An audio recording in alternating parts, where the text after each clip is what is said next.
Boa noite, pessoal, tudo bem? Vou começar falando que comigo não tá tudo bem. Perdi um primo hoje pro Covid, 37 anos, e então me perdoem se eu não estiver sorrindo muito, porque não tem como, né? E a nossa convidada já vai chegando, e então hoje vai ser assim, um pouco menos de sorriso, mas nós temos um conteúdo importante para falar para todos, que é sobre alienação parental. E hoje a gente vai conseguir falar com a Letícia. Conseguiu. E vamos tocando hoje aqui nesse ritmo aí de dor, mas falando de um tema importante também. Letícia, meu amor, bem-vinda à superação. Hoje tá difícil de sorrir, né? Mas faz parte. Dias difíceis, dias alegres. E nós estamos vivendo um momento triste, infelizmente, né? Então, foi uma grande perda para mim. Mas a vida precisa continuar. E vamos falando daquilo que importa hoje, não que isso não importe, né? Mas que importa para todos nós, que é a alienação parental. E eu queria te pedir para você ir tocando a temática aí, você já sabe, recapitulando aquilo que a gente já começou falando semana passada, a internet não deixou concluir. Então, por Uhum. favor, sinta-se à vontade aí, a casa é nossa. Bom, Marília, antes de tudo, queria te agradecer pelo espaço. Vamos tentar hoje. Eu tô numa internet diferente e no meu celular. Se a gente vê que tá com muita interferência ainda, eu tenho um celular outro e aí eu entro pelo outro, tá? Mas para evitar qualquer tipo de problema técnico. Antes até de falar qualquer coisa do tema, e de me apresentar, Marília, eu queria dizer que eu sinto muito por tudo que você passou, né, hoje, pela sua perda. Acho que nos faz, né, por mais que a gente esteja falando de alienação parental, nos faz lembrar exatamente do que a gente está vivendo aqui no Brasil, né, e um pouco do resultado, né, que a gente tem de políticas que vêm sendo adotadas ou não adotadas pelo governo, né, qual que é o resultado que a gente tem? São perdas de muitas vidas. Então, eu sinto muito porque cada vida, sim, importa. E eu desejo que a sua família encontre conforto, né? Acho que o tempo traz conforto e eu espero que vocês encontrem, tá bom? Em Obrigada. algum lugar. Tá travando muito ou tá indo a minha internet? Não, tá ótimo. Então tá bom. Desculpa. Não, imagina, e acho que fique à vontade também para dizer quando você não estiver muito bem, quando a gente tiver que repetir. Acho que é um momento também da gente se abraçar e se acolher, né? Se abraçar à distância, se acolher.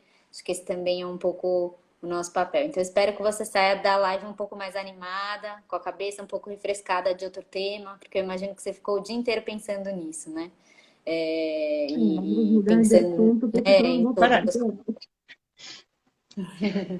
Então, acho que antes de tudo é isso, Obrigada. tá?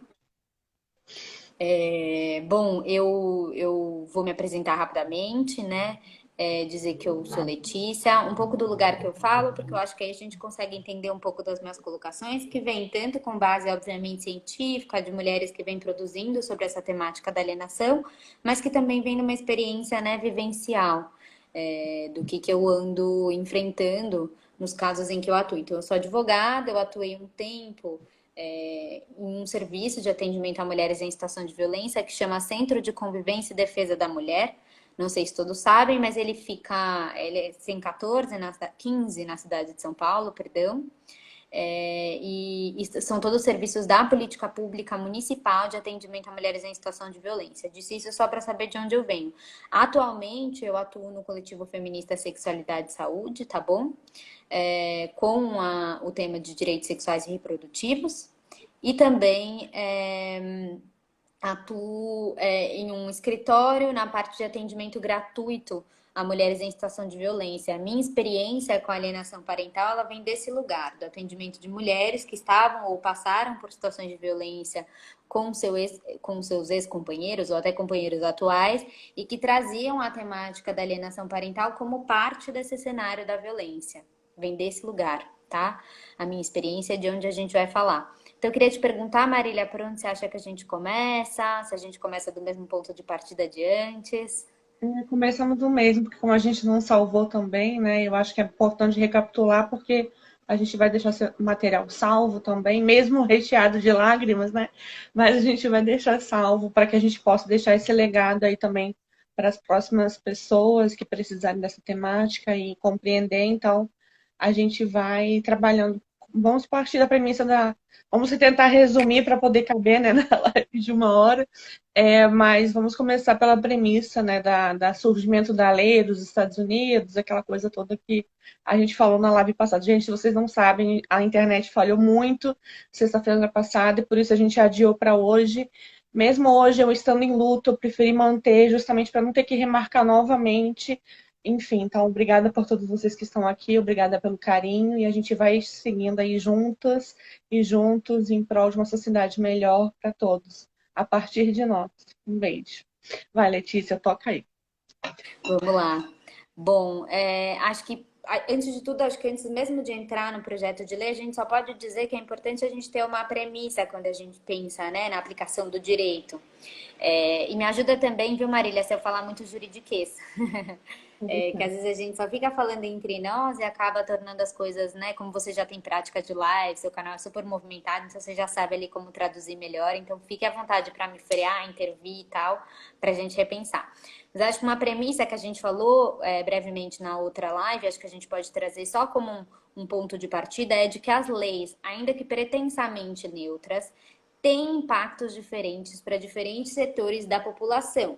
E geralmente na sua aplicação geram disparidades e muitas vezes reforçam as desigualdades de gênero, de raça, de classe que a gente tem na sociedade. É claro que a gente pode construir leis que sejam pautadas nessa diferença e pensem em diminuí-la, nessa desigualdade. Mas o que a gente muito vê quando as leis são praticamente ou 100% ou se propõem a ser neutras é que essa aplicação ela é diferenciada. Vou trazer para a perspectiva que a gente está trazendo para homens e mulheres. E é justamente o que a gente observa na lei de alienação parental, tá? A gente vai ver que desde o seu princípio, ela já tinha como pretensão, até na justificativa do projeto de lei, né? Tinha como público-alvo, vamos dizer, para ser compreendidas como alienadoras das mulheres. E é justamente o que a gente acaba observando na prática, não por experiência da Letícia, mas por pesquisadoras que fizeram larga pesquisa sobre a aplicação e quem acusa de alienação parental e quem geralmente é o acusado ou acusada de alienação parental, né? E quais são os dados que elas trazem aqui. Mas basicamente essa lei ela surge a partir de um conceito. Então eu vou trazer primeiro este conceito que é norte-americano e depois entender como ele foi trazido aqui pelo Brasil, sem qualquer senso crítico até. Acho que a gente pode partir até do princípio de que a gente só absorveu uma coisa que já estava sendo questionada internacionalmente como verdade científica, tá? Mas o conceito de alienação parental, ainda que não tenha a palavrinha síndrome na nossa lei, ele vem da ideia de síndrome da alienação parental, que foi criada mais ou menos na década de 80 por um psiquiatra norte-americano chamado Richard Gardner. Tá? A ideia que ele trazia naquele princípio era de que, e nos estudos que ele, em tese, né, nos estudos que ele fez, nas teses que ele construiu, foi de que era basicamente uma programação, uma lavagem cerebral realizada por um dos genitores, que ele nomeia como alienador, para que uma criança rejeite o outro. Tá? Então é basicamente como se um dos genitores fizesse, ou a mulher ou o homem, em tese, fizesse uma campanha difamatória, geralmente no momento da separação, a ponto da criança, em razão somente disso, criar um sentimento de completa aversão ao outro. Então, deixar de gostar do outro, deixar de se relacionar com o outro, tá? Acho que vale dizer, para a gente entender melhor esse conceito, que a construção deste conceito pelo Richard Gardner já foi muito questionada pela comunidade científica por ausência de uma metodologia adequada para sua compreensão. Então, a verdade é que ele simplifica um fenômeno que é complexo. O rejeitar o outro genitor, a gente vai ver, pode ser multifatorial, não necessariamente decorrente de uma difamação de um ou outro genitor, enfim, tem vários questionamentos da teoria dele, mas a verdade é que na metodologia dele ele só utilizou os casos práticos em que ele atuava, que obviamente que eram recortados, porque ele tem um perfil bastante específico. Ele era perito, tá? Especialmente atuava como perito em casos de divórcio e geralmente na defesa de homens acusados de violência doméstica ou de terem cometido algum tipo de violência sexual contra seus filhos e filhas. Então, esse é o perfil do criador dessa tese. eu queria deixar bem claro, gente, que o que a Letícia está falando, trocando em miúdos, de uma forma bem prática, era uma pessoa que trabalhava só com abusadores, só com pessoas que vítimas de violência sexual, né? Que eram os abusadores que, que faziam prática de violência sexual, violência doméstica, ou seja, como as mães, né, eram os abusadores homens, né? Majoritariamente homens que ele trabalhava, ou eram só homens. Ai, gente, a Letícia de novo tá travando. Não acredito. Com todo o sacrifício de hoje, não, por favor. Volta a internet da Letícia. E aí a internet dela. Tomara que volte a internet dela. Letícia voltou, eu acho. Tinha travado. Por favor, hoje não. Letícia, tá me ouvindo bem? Letícia, tá me ouvindo agora? Acho que ela não tá me ouvindo ainda. Bom, gente, o fato é que os homens estavam ali fazendo em relação ela caiu mesmo, daqui a pouco ela deve estar voltando. E aí ela acabou. Por isso que a gente chama que essa pesquisa foi feita, ela tão viciada, porque ela foi feita para um grupo muito específico de pessoas. Ela já está voltando aqui de novo. Foi feito para um grupo muito específico de pessoas, ou seja, poxa, todo abusador você acha que não vai tentar acusar que a mulher está fazendo alguma coisa contra aquela criança? É muito difícil, né? Então, assim, o recorte é muito de uma fala muito específica de um grupo de homens revoltados com as ex, porque eles sendo os abusadores, né? Então, assim, é uma pesquisa muito viciada, né? Não está pegando vários tipos de homens, vários tipos de relações, né? Então, assim, esse termo já nasceu viciado na sua origem, ou seja, já nasceu com vício mesmo de cientificamente não tem nada que se consiga comprovar, porque não é isso. Não se pode dizer, através de uma pesquisa já viciada dessa forma, que ela tem um resultado teórico realmente eficaz, entende? Então, por isso que essa teoria ela é muito questionada. E aí, pode seguir daí para frente com o que veio quando veio para o Brasil, Letícia, para a gente já ir continuando aí. Perfeito, eu troquei aqui de celular, tá? Porque eu tava achando que podia ser o meu celular, então eu já tava preparada para eventuais problemas técnicos e já tava com outro na mão, então por isso que eu caí. Falei, nem vou insistir. Vou já para o novo celular aqui, que é um pouquinho mais novo, não é meu, mas é emprestado e vai funcionar. Então, acho que é ótimo. Então, já veio exatamente o que você disse. Ela veio de um lugar bastante viciado e de um lugar bastante instrumental. Né? Era interessante para o Richard Gardner criar esta teoria em defesa daquelas pessoas que ele fazia os laudos, né, judiciais. Então, para ele era algo que foi muito caiu como uma luva, vamos dizer, né, desenhar essa tese. E que era uma tese defensiva muito inicialmente, né, em que ele defendia muitos casos em que a principal estratégia era tirar a credibilidade da palavra da vítima, né, seja ela a criança ou seja ela a mulher. E a gente pode ver isso muito no cenário de alienação parental. Né? Acho que vale dizer que diversos países que têm um certo histórico na produção científica já rejeitaram este conceito. Então, Argentina, Estados Unidos, Espanha, Portugal, Canadá, México já reconheceram a ausência de cientificidade do termo síndrome de alienação parental. Tá? Lembrando que ele não é reconhecido por nenhuma outra organização ligada ou à psiquiatria ou à psicologia como um termo válido. Tá? Acho que vale dizer, então, que não é uma coisa que a Letícia está aqui falando, que a Marília está aqui trazendo, mas que tem sido bastante colocado pela comunidade científica como algo que não é reconhecido. E a despeito de tudo isso que estava sendo produzido, dos grandes questionamentos que estavam sendo feitos acerca deste conceito, né, internacionalmente falando, a gente trouxe esse conceito para o Brasil como um conceito supostamente válido e dotado de cientificidade, tá? Então, chegou uma lei que foi aprovada em apenas 20 meses para um projeto de lei. Isso é muito rápido, porque um projeto de lei ele vai primeiro para um lugar, né? Vai primeiro ou para a Câmara ou para o Senado, depois ele passa para outra casa, depois ele volta, depois ele tem a sanção presidencial. Então, dizendo de forma bem simples, assim, é rápido a aprovação de um projeto de lei em 20 meses e um projeto de lei que impactaria o direito das famílias de forma central, né? Não tem mais como falar de defesa de mulheres em direito da família das famílias, sem pensar, e não só mulheres, né? Mas não tem como pensar no direito das famílias como um todo, sem trazer a tese de alienação parental e sem discutir. Não tem mais ninguém que fala sobre guarda, é muito difícil você não ver. Eu trago a experiência das mulheres, mas das mulheres trazerem esse termo constantemente, bastante acuadas, inclusive, da sua utilização, tá? Então é muito comum eu ver isso acontecer. Enfim, eles trouxeram, aprovaram em apenas...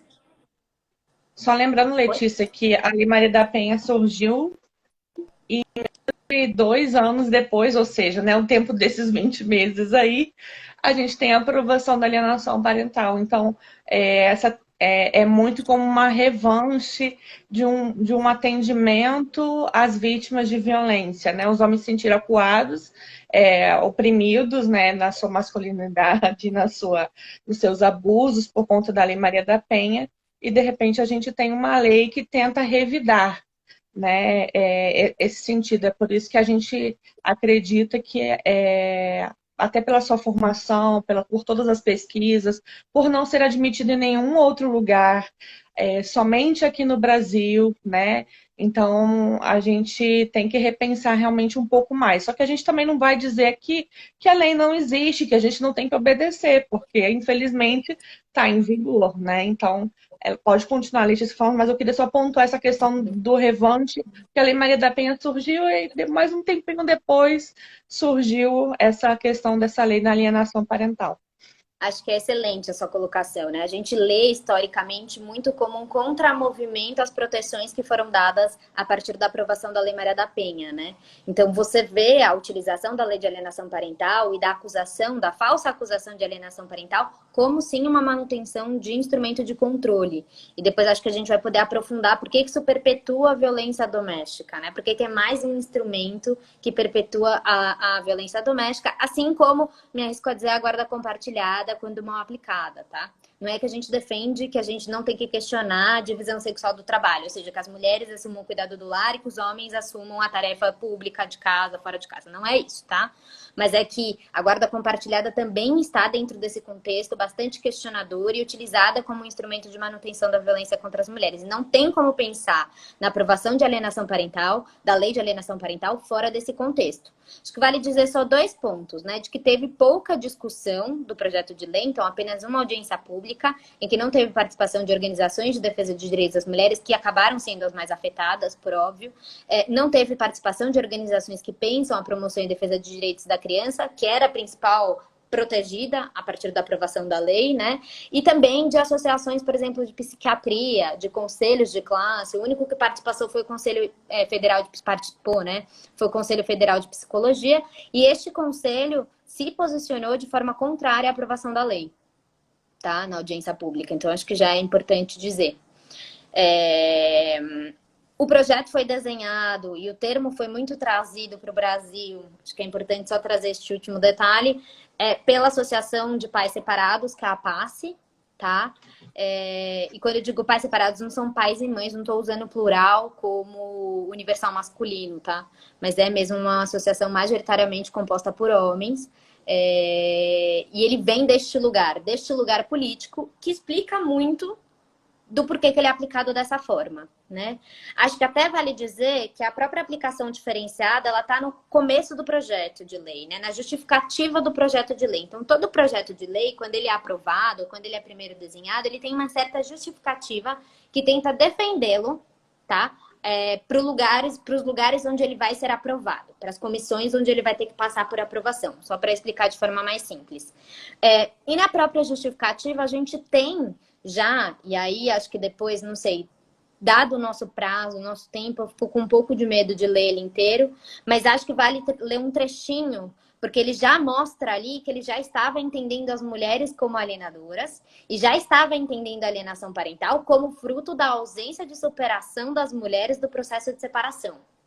Tá? Então, aquela mulher vingativa, aquela mulher que não aceita o fim daquele relacionamento, que então utiliza os filhos como instrumento para fazer com que tenha um certo ódio ao outro, ao seu ex-companheiro, tá? E aí acho que vale só dizer, vou ler um trechinho bem curtinho, mas olha, na justificativa a gente tinha o seguinte: a evolução dos costumes que levou a mulher para fora do lar convocou o homem a participar das tarefas domésticas e a assumir o cuidado com a prole. Assim, quando da separação, o pai passou a reivindicar a guarda da prole, o estabelecimento da guarda conjunta, a flexibilização de horários e intensificação das visitas. No entanto, muitas vezes, a ruptura da vida conjugal gera na mãe sentimento de abandono, de rejeição, de traição, surgindo uma tendência vingativa muito grande. Quando não consegue elaborar adequadamente o luto da separação, desencadeia um processo de destruição, de desmoralização, de descrédito do ex-cônjuge.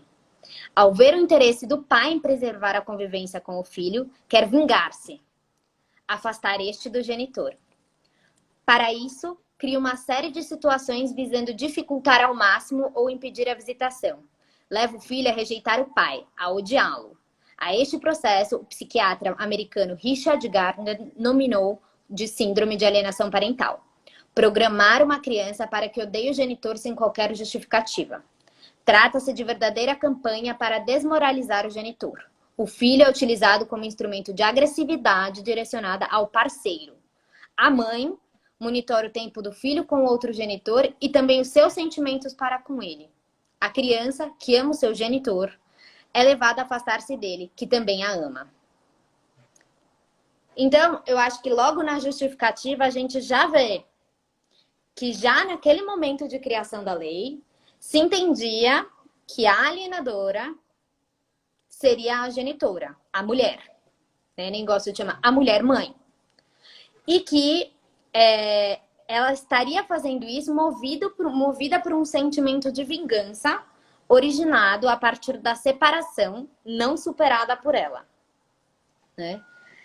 É até difícil, né, de comentar depois disso, assim, porque é tanto machismo, né? E aqui não estou falando que também não existem mulheres que possam agir isso. Mas quando a gente fala de casos de violência doméstica, não é bem assim que acontece, nem essa justificativa, né?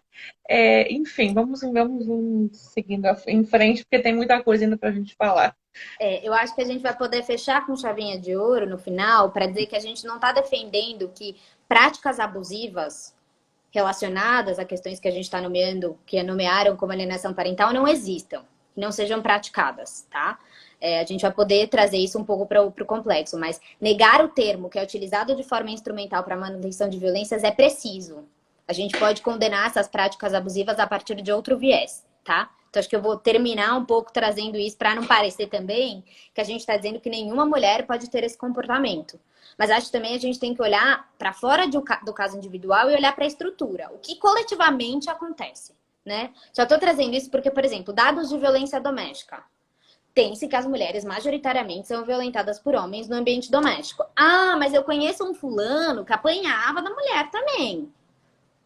Esse fulano sempre vai existir. Essa exceção à regra sempre vai existir. Mas se a gente for olhar os dados produzidos pela academia de forma científica, pelo IBGE, por outras instituições de pesquisa e ensino, o que a gente vai perceber é que prevalentemente as mulheres sofrem violência dentro dos lares. Porque isso é a partir de uma estrutura. A gente vai ter outros casos que são exceções, vai.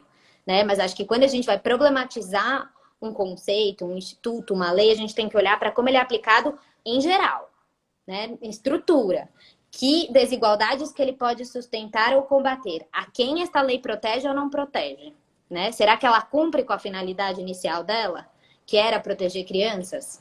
Né? Acho que são esses questionamentos que acho que a gente vai chegar no final das contas para falar. Mas basicamente o que eu acho então parte do princípio de que a mulher não superando essa ideia de separação, faria então a campanha difamátoria contra o ex-companheiro dela, ex-cônjuge, enfim, como a gente quiser chamar.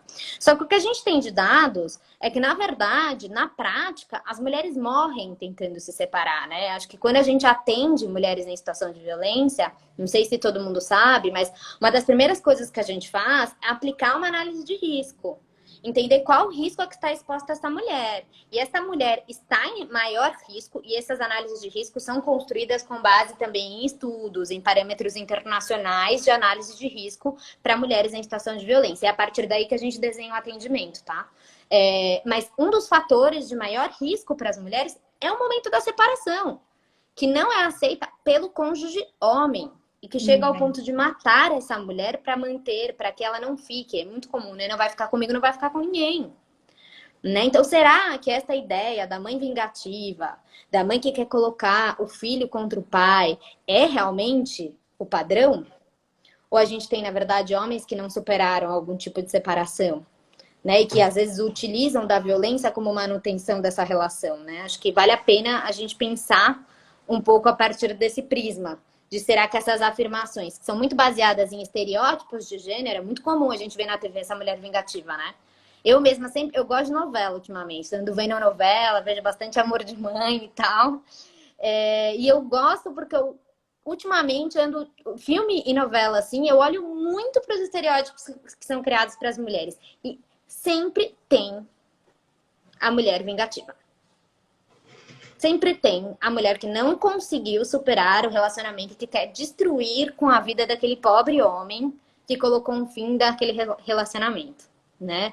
E que tipos de mentalidades que isso cria, né? Fico pensando um pouco isso. E como essa lei não se apropria desse estereótipo, que pretensamente é neutra, mas como ela não se apropria desse lugar que é construído dentro da sociedade, das mulheres como vingativas, como cruéis, como desequilibradas no momento da separação, e que não conseguem viver sem aquele homem, né? Que não conseguem superar a separação em si. Tá? Então, acho que é só para a gente ir problematizando. Acho que tem um estudo, só para finalizar, que é feito pela Analícia Martins, que coloca que 89% das comprovações de alienação parental não ocorrem.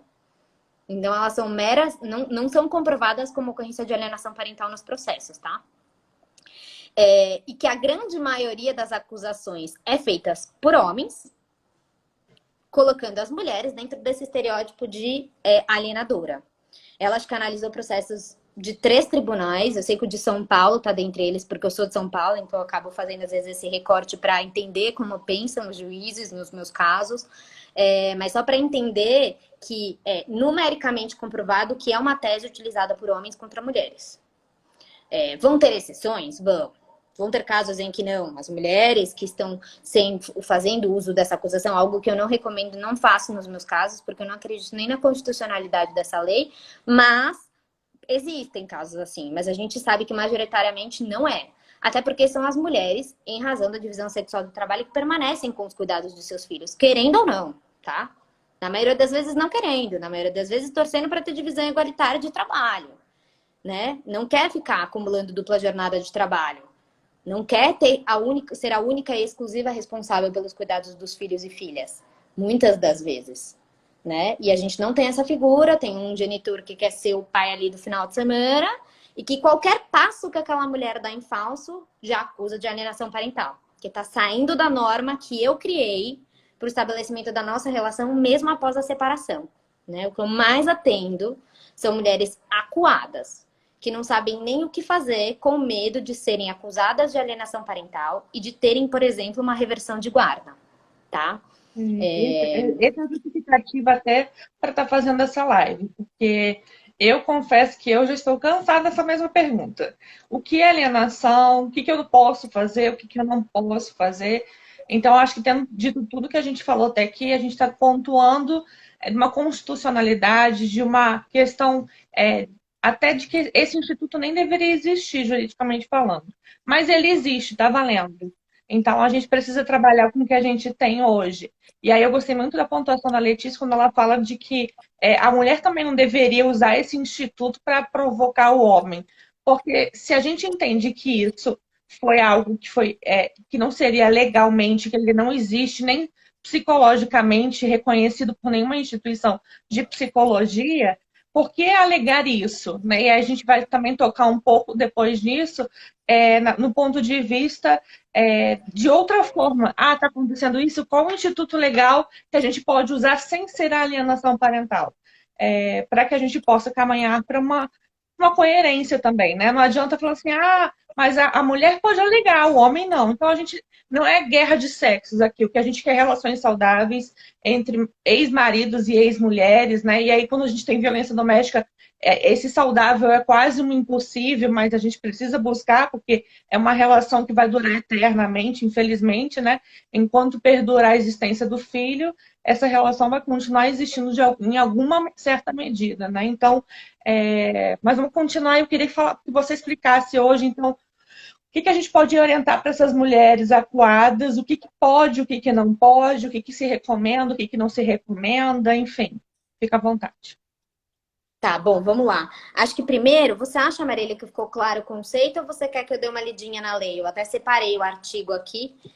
Se vocês acharem que é Eu o acho que caso, eu posso dar uma lida, porque lá tem alguns exemplos. pode ler, sim. A gente tem 30 minutos de live ainda, então acho que dá para a gente equilibrar ainda. Tá bom, eu vou tentar ler e aí só dar uma explicação para a gente entender o que tem na lei, porque a gente falou muito da síndrome, de onde ela veio, mas o que efetivamente tem na lei, né? Vamos primeiro se apropriar do que está lá, vamos entender o que está lá, depois vamos entender o que prevém como punições, eu chamo de punições, tá? A partir da constatação da alienação parental, né? E o que as mulheres podem fazer para fazer um efetivo enfrentamento dessa norma na vida delas. Que acho que esse é o ponto final, né? E depois acho que problematizar um pouquinho lei de alienação parental e direitos da criança, que eu acho que é um ponto que a defesa geralmente vai por aí, né? Que defende crianças, que protege crianças, né? Acho que a gente vai entender, protege ou desprotege. Mas, ó, na alienação parental, na lei de alienação parental, a gente tem um conceito muito parecido com o conceito do Richard Gardner, tá? Apesar de não ter a palavrinha síndrome. E o conceito é o seguinte: tá no artigo 2º. Toda lei é dividida, né, em trechinhos e os trechinhos são chamados de artigos, tá? Então ele diz o seguinte: considera-se ato de alienação parental a interferência na formação psicológica da criança ou do adolescente, promovida ou induzida por um dos genitores, pelos avós ou pelos que tenham a criança ou adolescente sob sua autoridade, guarda ou vigilância para que repudie o outro genitor ou que cause prejuízo ao estabelecimento ou à manutenção de vínculos com esse. Tá? Pra gente ver que, assim, é o mesmo conceito. É o mesmo conceito que eu trouxe ali, né? Empreender uma campanha difamatória e não tem a palavra mulher. Apesar de na justificativa a gente só vê a mulher enquadrada como alienadora e o pai como pobre que quer restabelecer convívio e manter aquele convívio com a criança, a mulher vingativa que quer, de qualquer forma, utilizar os filhos como forma de prejudicar aquele ex-companheiro, né? Até inclui a voz ali na lei, né? Então faz uma ampliação até do conceito. E aí ele dá alguns exemplos. Então, realizar a campanha de desqualificação, que eu falei, dificultar o exercício da autoridade parental, que é ir fazendo coisas sem reportar para o outro, então não permitir que o outro opine sobre a vida da criança, dificultar o contato da criança ou do adolescente com o genitor, dificultar o exercício regulamentado da convivência familiar, então você tem uma visita determinada a cada 15 dias, a mulher dificulta, impede, não permite, ou o homem não permitiria, tal, mas a gente sabe que isso acaba sendo relegado às mulheres. Omitir Fazendo um parênteses aqui, antes de você seguir, uma das meninas me perguntou recentemente, eu queria já que você respondesse, porque eu tenho certeza que é dúvida de muitas. Então, quando ele ligar a qualquer momento, eu sou obrigada a passar para o filho a ligação. Se eu fizer uma escala, a minha sugestão foi essa, né? Fazer uma escala de horário para que ele possa ligar daquele a aquele horário, tal e tal dia, para que ela não fique à disposição eternamente. Se fazendo essa escala, seria alienação parental? De forma alguma. E acho que também ligações abusivas, deixa tudo registrado. E se vier algum tipo de alienação parental, digo assim, liga 3, 4 vezes ao dia. Liga no horário que a criança está na escola, não pode atender. Liga no horário que você está no trabalho e você não pode atender. Liga no horário que não tem ninguém em casa. Tudo isso, fiquem tranquilas. Reportem, guardem a justificativa direitinho. E se vier algum Guardem as provas. Guardem as provas. Mandem para uma nuvem, gravação de áudio, qualquer coisa, grava numa nuvem. Tudo tem que ser controlado e observado. Nada pode ser esquecido. Deixa para lá. Não, uma hora tu vai precisar e vai estar lá guardado. Exatamente. Nós não somos obrigadas a ficar à disposição do ex-companheiro para que ele ligue a hora que ele quiser e alegue que é alienação parental. A gente precisa desconstruir esse conceito, que é muito criado. Tem mulheres que chegaram começando a ser atendidas por mim que viviam grudadas no celular com medo de perder a guarda do filho por acusação de alienação parental, porque se não atende, viram 150 mensagens dizendo que ela é alienadora. fiquem tranquilas. Primeiro que não é obrigada a garantir o contato todos os dias, você tem que ver a frequência que é saudável para o teu filho ou filha e para a sua também rotina. Não considere só a criança, mas considere você também como um fator importante dentro dessa relação familiar, né? E tudo que se tornar abusivo, é isso que a Marília falou, guarda. Direito precisa de prova. Direito, infelizmente, né, é um lugar onde, ainda que se pretenda, né, e a gente defenda, enquanto feministas, a credibilidade das palavras das mulheres, especialmente em cenários de violência, tá? Então, é muito importante que a palavra das vítimas seja considerada, eu defendo isso arduamente, mas sempre que puder e houver a possibilidade de registro, registra, salva numa nuvem e manda para advogada. Porque isso tudo vai criando. E assim, ter uma agenda é extremamente saudável. Saudável para a criança, saudável para a relação da mulher, da vida da mulher, que não vai ter que ficar todo o tempo disponível para aquilo. Então, assim, caso contrário, né, não tem jeito. Não tem como a gente estabelecer uma relação no boca a boca assim. Manda uma escala, fala, ó, vai poder ligar de tal a tal hora. No restante dos horários ela está trabalhando ou a criança está estudando, não está disponível, acabou, né? E vai se criar uma relação um pouco mais saudável, tentando colocar limites a este controle de rotina. Que eu vejo muito. E vejo muito assim, tentar ligar no final de semana, né? Para controlar, sexta-feira à noite, para saber exatamente onde aquela mulher está e impedi-la. Agora a gente está na pandemia, todo mundo sabe que ninguém está, né, dando né, voltas por aí. Mas mesmo assim, para saber onde ela está na sexta-feira à noite. Né? Eu já vi muito isso. Liga toda sexta e fica ligando e não atende e manda aquela mensagem porque você é alienadora, porque você vai ser acusada, eu vou tomar a guarda de você. Reverter uma guarda não é simples dentro do direito, tá, gente? Depende de uma conjunção de provas, depende de toda uma questão ali colocada que os homens criam a estratégia de ser algo super simples, mas que não é. E não é uma ligação não atendida que vai gerar este tipo de efeito. Tá? Isso eu tenho clareza. E se isso um dia acontecesse dentro do judiciário, a gente tem instrumentos para debater fortemente, né, o abuso de direito e o desrespeito tanto à Constituição Federal, ao Código Civil e ao Estatuto da Criança e do Adolescente com comportamentos desse tipo endossados pelo judiciário, tá? Não sei, tem um pouco essa ideia de que bem instrumentalizado, cuidado, reportado, podem ficar tranquilas de que tem como construir uma tese e uma alegação bastante contundente de que isso não é prática de alienação parental, tá? Até porque se você tem todo o histórico, ele ligou e falou tantos e tantos dias, aí um dia ele ligou 20 vezes e você não atendeu, é porque naquele momento você não estava olhando para o celular, enfim. Agora a questão é que quando ele liga milhares de vezes e você nunca permite, aí você está enquadrando no que a lei diz que é alienação, e aí realmente não tem muito como salvar. Agora, a partir do momento que você também manda uma escala e ele não quer ligar naquele horário e não liga nunca, aí é ele que não tá querendo falar também, né? Então, assim, um dia ele pode também não conseguir falar, né? Mas um outro dia ele pode conseguir falar. Então, enfim, eu acho que é tudo questão de comunicação e também de maneiras de se expressar, de pontuar, olha, quer falar com seus filhos, os nossos filhos, né, no caso, vamos aqui marcar tal dia da semana, de tal horário até o horário, porque ele não está estudando, eu não estou no trabalho, e aí né, ele consegue atender o telefone, enfim, e falar contigo. E pronto. Ele ligou, nem fala, já passa direto para a criança. Você não precisa ficar também ouvindo aquela voz, nem se torturando psicologicamente, porque quando a mulher rompeu ali a violência, ela não aguenta nem ouvir a voz, porque já começa a tremer, já passa mal. Então, o contato zero ele ainda é muito importante. Então, qualquer coisa, desbloqueia o telefone antes, desbloqueia naquele horário que já foi pré-combinado, né, de ligação, enfim. E é assim que vai tocando aí para poder realmente dar efetividade a essa guarda que vai ser compartilhada, provavelmente, porque é a regra do judiciário. Mas vamos seguindo, amiga, a gente tem mais 20 minutos. Tá, vamos lá. Então, acho que a gente tem esses enquadramentos. Além disso, a gente tem omitir informações pessoais ao outro genitor, apresentar falsa denúncia contra o genitor. Acho que esse é um trecho que a gente vai poder falar bastante, tá? Para obstar ou dificultar a convivência das crianças e mudar o domicílio para um local distante sem justificativa. Esses dois pontos são super complexos, tá?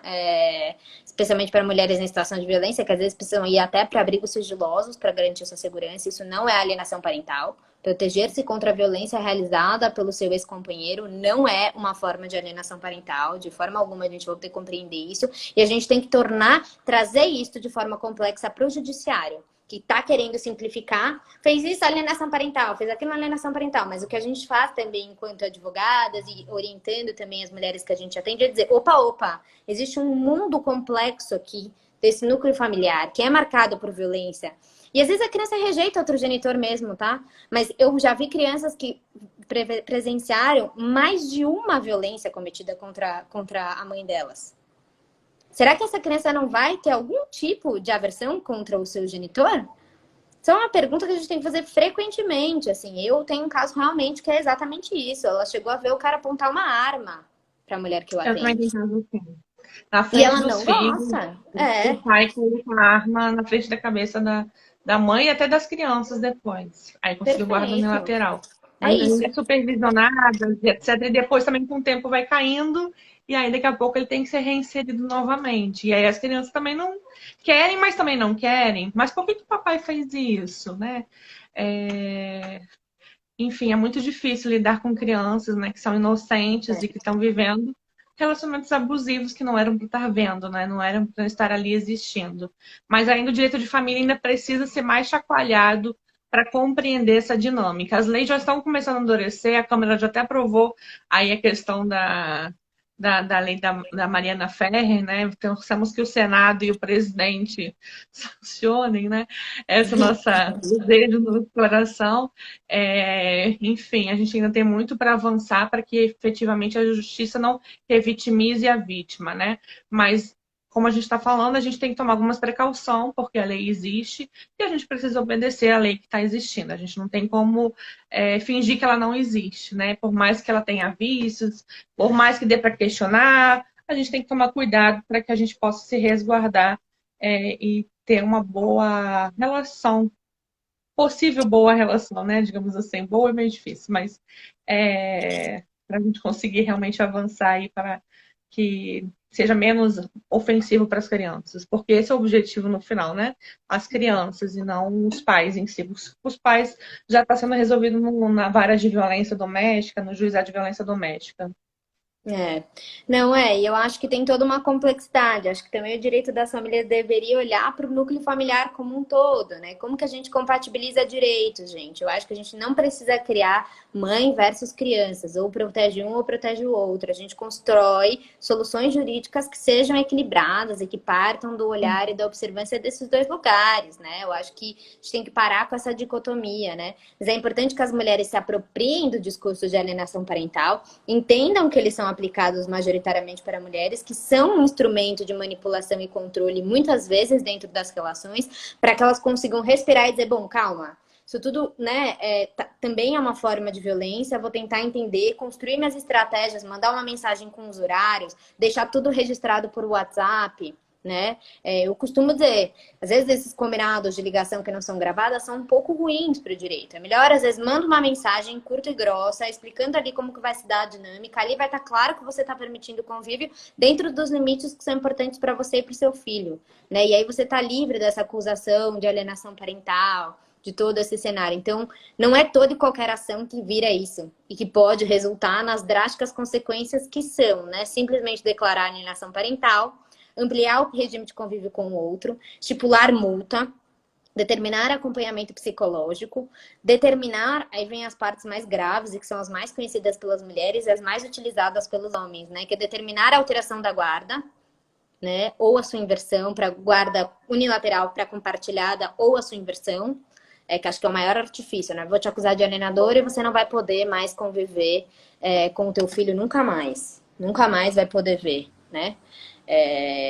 Eu vou tirar de você porque você está prejudicando ele, né? Determinar a fixação cautelar do domicílio da criança, quer dizer, onde a criança vai morar, e declarar a suspensão da autoridade parental, que é, na verdade, o resultado mais grave, né? É quando se realmente a outra parte, né, a mulher ou o homem, perdem total o direito de exercer qualquer forma de... Eu só vou pegar aqui meu carregador, tá? Qualquer forma de controle sobre a vida das crianças, que é um direito dos pais e direito das mães, né? É um direito de todos aqueles que fazem parte do do convívio familiar. Ai, não sei onde eu coloquei. Mas enfim, achei. Pronto. Então, acho que é basicamente isso, assim, de conceito. Eu acho que a gente pode, então, não sei, Marília, se você quer já trazer alguma pergunta de alguém, ou se você quer fazer um pouco essa ideia que a gente falou de tentar trazer um pouco de direitos das crianças nesse meio. Como tem sido essa lei, acho que a gente poderia até falar um pouco de abuso sexual infantil. A gente tem 15 minutos, então a gente precisa ser bem objetivas e tentar deixar o mais conteúdo possível, né? Tenta falar um pouco mais ainda, então, o que elas podem e o que não podem, dando alguns exemplos práticos de solução para esse tipo ou aquela argumentação, e aí depois a gente pula para o ECA e finalizando no ECA ali essa solução aí. Eu acho que de repente a gente consegue otimizar dessa forma. Tá bom. Então, pensando, acho que ninguém trouxe nenhum comentário, né? Que se alguém tivesse trazido algum caso prático, acho que a gente ia poder trazer.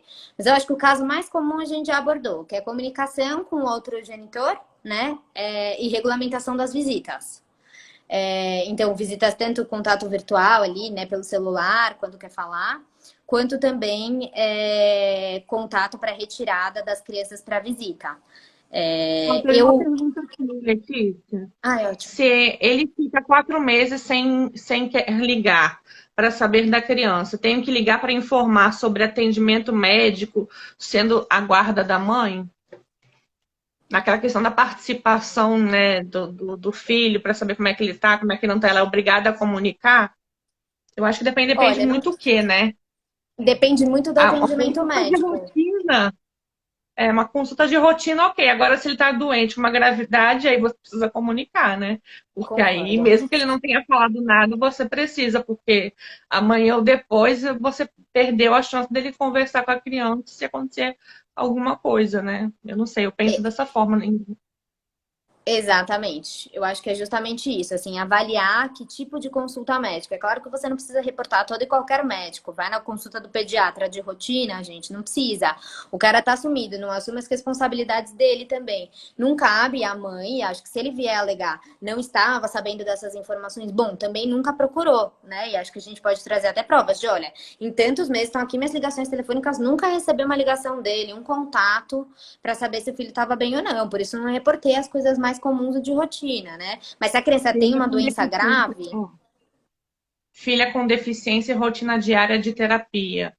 Aí eu acho que mandaria pelo menos por e-mail, assim, tá piorando, tá melhorando, só para não ter nenhum tipo de acusação, né? Não precisa mandar todo dia que for no médico, mas assim, uma vez por mês manda, olha, tá pior, tá melhor, tá avançando. Eu acho que como tem uma deficiência, né? Eu acho que era importante ir relatando para evitar maiores problemas, né? Mas é muito triste também ver o pai desinteressado dessa forma, né? E ainda ter que querer informar alguma coisa, né? mas acho que Mas pode enfim. fazer de uma forma mais pontual e acho que é bem como a Marília disse. Não precisa ser algo que todo dia você precisa reportar, qualquer médico que você vai, você precisa reportar, senão vira uma questão abusiva mesmo, né? De controle da tua rotina também total. Mas acho que é prudente uma vez ao mês, uma vez um mês e pouquinho, mandar, às vezes, um relatóriozinho, tipo, é assim que tá a situação, tá? Eu sei que você não tá querendo, né? Não precisa nem dizer isso, né? Mas pensando, né? Eu sei que ele não está procurando para saber, porém, estou aqui dizendo, e aí salva esse e-mailzinho, né? Para depois não ter nenhum tipo de alegação de omissão de informação e tal. Salva isso, manda para sua advogada, se você tiver sendo assessorado por uma advogada, para sua defensora pública, se for uma defensora pública, ou se não tiver nenhum tipo, às vezes não tem nenhum profissional do direito envolvido mais, guarda numa pastinha bonitinha onde você não vai perder. Para que depois, se vier qualquer tipo de alegação, você fique tranquila de que você tem suas provas, você vai poder fazer sua defesa com tranquilidade. Vamos seguindo com os exemplos aí, que o tempo está acabando. É muita coisa para falar. Então acho que rotinas médicas é muito comum. Retirada de crianças também eu ouço muito, assim, do tipo, a gente tem horário das 8 às 21 de domingo. Aí ele vem e não das 8 na sexta, por exemplo, tem que retirar, né? Tô dando um exemplo bem simples. Aí ele vem e quer buscar a hora que quiser. Chega 10 horas, quer poder retirar. Chega meia-noite, também quer poder retirar. E eu tenho que ficar aqui, quando não era no contexto da pandemia, à mercê, porque senão ele vai alegar que é uma questão de alienação parental, não tô permitindo a vinda dele, a chegada dele na minha casa. É necessário? Precisa ficar tão acuada em relação a isso? Não. Eu geralmente recomendo que as mulheres, né, façam um tempinho ali de espera, óbvio, né? É, meia hora, acho que é prudente, né? Também, às vezes aconteceu algum problema, tal, ou a pessoa quando reporta, ó, vou atrasar, acho que é aconselhável. Óbvio que se isso for uma coisa todo dia, aí é um problema. Mas se for, ó, pontualmente vou atrasar, acho que tem que esperar. Mas passou uns 40 minutos, você tem um compromisso, tem que sair, registra o atraso. Eu geralmente registro por WhatsApp mesmo, quando a mulher pode ter o contato direto com o outro genitor, às vezes não pode, por uma questão de medida protetiva. Então, manda ao terceiro que intermedia essa relação, se ele existir, informar, olha, infelizmente já passou das 9 horas, eu tenho um compromisso, eu estou levando a criança. Né? Não precisa deixar de fazer qualquer coisa. Infelizmente, às vezes não pode levar o filho, tinha outra pretensão, outra coisa para fazer, eu entendo, né? Mas a gente também não consegue obrigar, a não ser por multa, né? Obrigar o outro genitor a estar presente na vida do filho. Né? Isso é uma paternidade responsável, é algo que a gente não consegue construir necessariamente pelo direito. Mas eu recomendaria por aí. Registra o atraso, deixa registrado que a criança estava à disposição e depois vai-te embora. Salva a mensagem de WhatsApp, guarda, manda para a advogada, guarda na nuvem e é isso aí. Né? Marília, você acha que mais alguma questão? A gente já passou por médico, visitas presenciais e telefone. Acho que são as principais, eu acho, né? Outras coisas são mudança de instituição escolar, que geralmente Quando é vem. mudança de endereço, a mulher foge. Isso também já vi muito acontecer. Não conseguiu a medida protetiva ainda, ela vai lá e foge para outro estado, volta para casa dos parentes. Sem autorização judicial. Gente, não faz isso. Sem autorização judicial, sem comunicação de nada, porque costuma dar problema. Tem que ir com calma nessas circunstâncias. Como é que você tem feito isso? Eu acho que se tem uma situação de risco muito grave, eu acho que a gente tem que articular, pelo menos em São Paulo, com a assistência social, para que a gente consiga um abrigo sigiloso dessa mulher. Tá? E aí eu tentaria articular com algum serviço de atendimento a mulheres em situação de violência. Feita a minha análise de risco, que essa é a única possibilidade, a gente poderia pelo menos articular um abrigo, ou isso está reportado da questão da violência estar em algum lugar. Não acho que nenhuma mulher tem que permanecer na sua casa sob o risco de ser morta. Né? E essa análise de risco ela é muito importante ali no caso a caso. Mas eu acho que o ideal é você passar por uma boa orientação. O que eu tô falando é assim, que eu já vi muitos casos nesse sentido. Ah, não tem problema não, o filho é dos dois, você pode sair do estado normal que não vai dar nenhum problema. Vai dar problema. Não Vai faça dar isso. problema. Se existe uma Procure alternativa. uma medida protetiva, procure antes uma autorização judicial para você poder ir para suprimir a assinatura dele, procure um abrigo sigiloso, porque quando for para o abrigo sigiloso, vai estar no mesmo estado e sobre a guarda do poder estatal. Então você está resguardada totalmente e você não está abusando, e você está se livrando do problema ali relatado, né? É importante, não saia, vou para casa dos meus pais e não volto mais e vou deixar eles longe. Não faça isso. Eu já vi muitos casos da justiça mandar voltar e a mãe perder a guarda porque fez isso achando que estava fazendo o melhor. Então tem que tomar muito cuidado como vai ser feito isso. E articular sempre com uma advogada, assistente social, vinculada à rede de atendimento local da mulher para que ela possa estar protegida pelos seus direitos e não depois sofrer o problema pior, né? Porque aí ela vai ficar mais desesperada ainda do que antes, né? Tem que ter mais Estar bem orientada. Estar bem orientada em contato com a rede, acho que é um dos principais caminhos, porque a gente pode fazer uma análise de risco e construir alternativas seguras para essa mulher conseguir viver uma vida sem violência, não estar em risco de vida e, ao mesmo tempo, equilibrar essas questões de direito da família, das famílias, tá? Eu acho que depende muito da análise do caso a caso. Mas, regra geral, não é bom que se mude com crianças para outro domicílio sem autorização do outro genitor, tá? Isso pode sim ser mal visto e pode ser enquadrado para juízes que às vezes não têm a capacidade de complexificar as relações, de entender cenários de violência como alienação parental. É óbvio que a gente consegue construir um bom discurso. Se isso está reportado, se você procurou serviços de ajuda, se você tem pessoas que presenciaram a violência, se você... Tem registro de ocorrência, BO, alguma coisa, tudo vai ajudando na argumentação. Amiga, a Exatamente, a gente tem construir 5 este minutos cenário. só. Então, eu acho que Eu vai queria que a ajudando a gente construir esse cenário.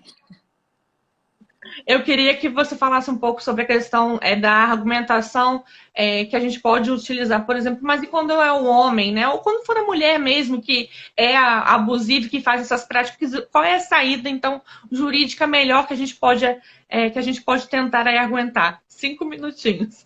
Tá, vamos correndo. Mas na verdade eu acho que é uma lei, é um grande questionamento se essa lei protege ou desprotege crianças, tá? Acho que a gente pode até pensar nessa questão da falsa acusação. É muito utilizada para silenciar mulheres que numa disputa de guarda descobrem a ocorrência de uma violência sexual. Eu já vi muitas mulheres que eu atendi com medo de reportar esta violência, com medo de serem acusadas de alienadoras, porque a prova nesses casos de violência sexual é muito complexa. A palavra da criança, ela pode ser sim confusa, ela pode ter uma relação bastante complexa com, né, o agressor. Então, acho que esse ponto é importante destacar, tá? Que isso tem utilizado. Muitas mulheres chamam a lei de alienação parental como lei da mordaça, né? Que é uma lei que nos silencia. Em relação à questão dos direitos da criança, a gente não está negando a existência de condutas abusivas dentro do núcleo familiar. Então, podem sim ter mulheres que exercem esse tipo de poder excessivo, que difamam outro genitor, que tem essas condutas abusivas. E aí, o que fazer?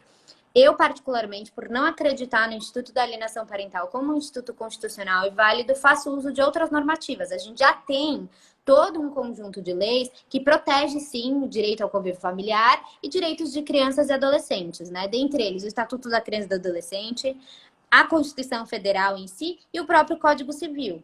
Então, o que eu faço eu trago este cenário, é que eu não faço a defesa de homens, mas eu já tive casos em que o genitor está com a guarda da criança, tá? E pratica condutas abusivas que, em tese, se a gente lê a lei de alienação parental, podem ser enquadradas como alienação parental, tá? E nesses casos, o que eu fiz foi trazer para a juíza constantemente aquilo que estava acontecendo a partir de pedidos que eram pautados pelo Estatuto da Criança e do Adolescente, do Código Civil e da Constituição Federal, que garantem que sim, as mulheres e homens têm direito a conviver com seus filhos e filhas, e esse também é um direito das crianças, né?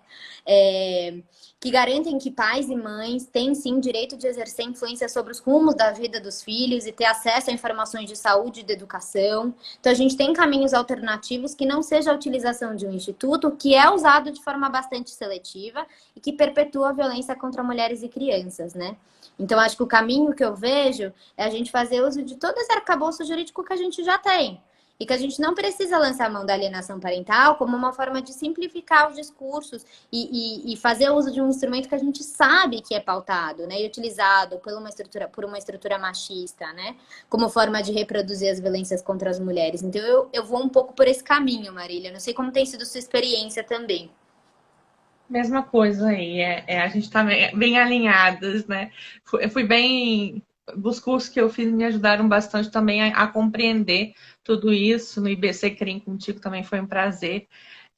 Enfim, a gente vai construindo a argumentação e vai vencendo, gente. O que a gente está aqui querendo falar, já finalizando, é a alienação parental foi um instituto inventado, não verdadeiro, mas os abusos com crianças, assim como nas relações interpessoais entre marido e mulher, né, ou mesmo gênero, enfim, não importa, podem ser abusivas de pais para a criança, também pode ser abusiva.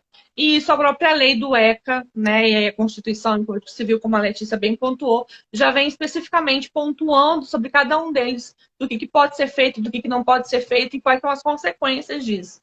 Então, a gente precisa utilizar esses institutos, né? Gente, eu queria agradecer muito a Letícia pela sua presença. Seu conteúdo foi muito rico, vasto. A gente ficaria horas, eu acho que aqui falando de alienação parental. Foi muito difícil tentar condensar para que a gente pudesse passar um conteúdo bom para vocês. Muito obrigada pela atenção, pela compreensão também aí pelo meu choro no início da live, mas foi um prazer passar com essa hora aqui com vocês. E vamos seguindo juntas em prol de uma vida menos violência e com mais amor para todo mundo. Exato. Vou salvar Marília. a live e Tá. Marília, um beijo. Um beijo, te desejo melhoras, tá? E uma recuperação assim para sua família, um consolo, um lugar de conforto. E assim, só para terminar, acho que vale a pena dizer que vale olhar para quem quer pesquisar mais o perfil da Mariana Regis, que é uma advogada que tem um perfil bastante incisivo em relação à questão de alienação parental. Vale a pena olhar os materiais produzidos pelo Nudem de São Paulo, tá? E vai ter um evento agora, depois eu posso passar o link para a Marília e ela deixar isso mais evidente, que vai ter a participação da juíza Maria Clara Sotomayor, que tem uma produção vasta acadêmica sobre a lei de alienação parental, e também vai ter uma mesa sobre lei de alienação parental com a participação da Análida Coelho, que é uma defensora pública excelente. Então, só para deixar assim, né? A gente correu em alguns pontos, mas deixar para o pessoal querer pesquisar. É isso, um beijo grande. Um beijo. Desculpa cortar, mas aqui o tempo realmente já está indo. Um beijo, gente, no coração de vocês. E vamos nos falando. Qualquer dúvida, poste nos comentários que a gente vai respondendo de acordo com a necessidade aí também de cada um. Beijo, Obrigada. tchau, Tchau, gente. tchau.